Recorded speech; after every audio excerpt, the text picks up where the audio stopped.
Hi, Benjamin Jaffe. I'm a criminal defense attorney at SQ Law here in Indianapolis.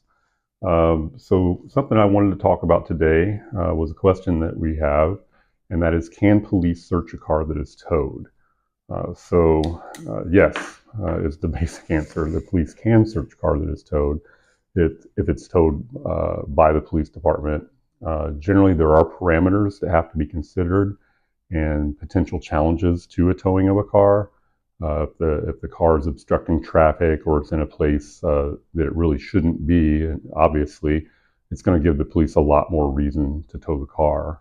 Where we come into issues with that sort of thing is if someone's parked in like a parking lot of a private business or in a driveway or something like that, or maybe on a street, on a residential street where people are allowed to park.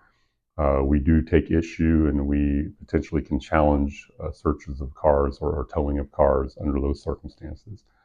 Now, going into why they can search the car, generally police will do what they call an inventory search if they're towing a car. Um, from my perspective, it's oftentimes an excuse to look into a car or to go into more detail in terms of trying to get access to the car and find drugs or any kind of paraphernalia or contraband of any sort. From the department's perspective, it is a way to protect themselves from claims that they took things that were in the car, that things weren't accounted for. And so when there's an inventory search of a car, generally the police are supposed to do exactly that, inventory everything in the car. Why we have such an issue with it is generally I'll see things that will say there was an inventory search of the car, but the only thing listed that they found was drugs.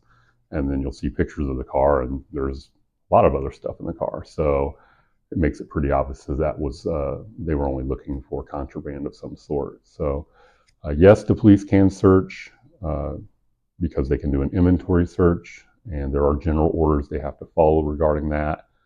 There are potential challenges to the reasonings for the search, or whether there was an actual inventory search, and whether it was even appropriate to tow the car. It's the sort of thing that if that happens in a case you're involved in, you need to talk to a defense attorney that is well versed in, I guess, challenging those things, but also assessing what the appropriate ways to challenge it are, or whether or not there is sufficient reason to challenge. It can be very complicated, and it can turn on simple little things, but it's definitely something you'd want to follow up with an attorney. Obviously, if you're ever in that situation, you know anyone in that situation, reach out to us. We've dealt with that quite a number of times, and I'd be happy to help someone through it.